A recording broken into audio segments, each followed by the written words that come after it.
అందరికీ నమస్కారం. నా పేరు శ్రీలత, మా ఊరు ఖమ్మం. నేను 2019లో మా సిస్టర్ ద్వారా ధ్యానంలోకి వచ్చాను. ధ్యానంలోకి రావటం ఎంతో ఆనందాన్ని పొందాను. ఆ తర్వాత పిరమిడ్ వల్ల ఎన్నో అద్భుతాలు ఉన్నాయని చూశాను అక్కడ మెర్కాబా పిరమిడ్ని. అప్పుడు నాకు ఏ సమస్య లేదు. కాకపోతే మేము రావడంతోనే సెంటర్ పెట్టాము. ఆ సెంటర్లో ఒక మేడం వాళ్ళు వచ్చారు. అప్పుడు తనకి గర్భసంచికి సంబంధించింది ఒక ప్రాబ్లం వచ్చింది. అది ఎలా హీల్ అవుతుందని ఆలోచనతోని ఇది పిరమిడ్ అనేది నిజమా కాదా అని తెలుసుకోవడం కోసం నేను మెర్కాబా పిరమిడ్ తీసుకున్నానండి. తీసుకున్న తర్వాత తనకి 41 డేస్ కాకముందే హీల్ అయిపోయింది. తన ఆపరేషన్ కూడా లేదు, తగ్గిపోయింది. అలాగే మా బాబుకు కూడా 10 ఇయర్స్లో తనకి కిడ్నీలో స్టోన్ వచ్చింది. ఆ స్టోన్ని కూడా తను పిరమిడ్ శక్తితోనే, తను ధ్యానంతో పిరమిడ్ శక్తితోనే తగ్గించుకున్నాడు.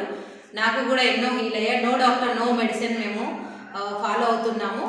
అది పిరమిడ్ ఉంటే మన ఇంట్లో డాక్టర్ ఉన్నట్టే. ఇంకెలాంటి డాక్టర్ మెడిసిన్ అవసరం లేదు. ఎంతో ఆనందం, ఆరోగ్యం పిరమిడ్ శక్తితోనే. ధ్యానం సర్వరోగ నివారిణి, ధ్యానం సకలభోగకారిణి, ధ్యానం సర్వ సమస్యల పరిష్కారిణి. పిరమిడ్ శక్తి అద్భుత శక్తి అని నేను తెలుసుకున్నాను. అలాగే ధ్యాన ప్రచారం చేస్తున్నాను. ఎంతో ఆనందం. ఫిజికల్ లైఫ్, ఆధ్యాత్మిక లైఫ్ కూడా నాకు చాలా అద్భుతంగా ఉందండి. థ్యాంక్ యూ, ధన్యవాదములు.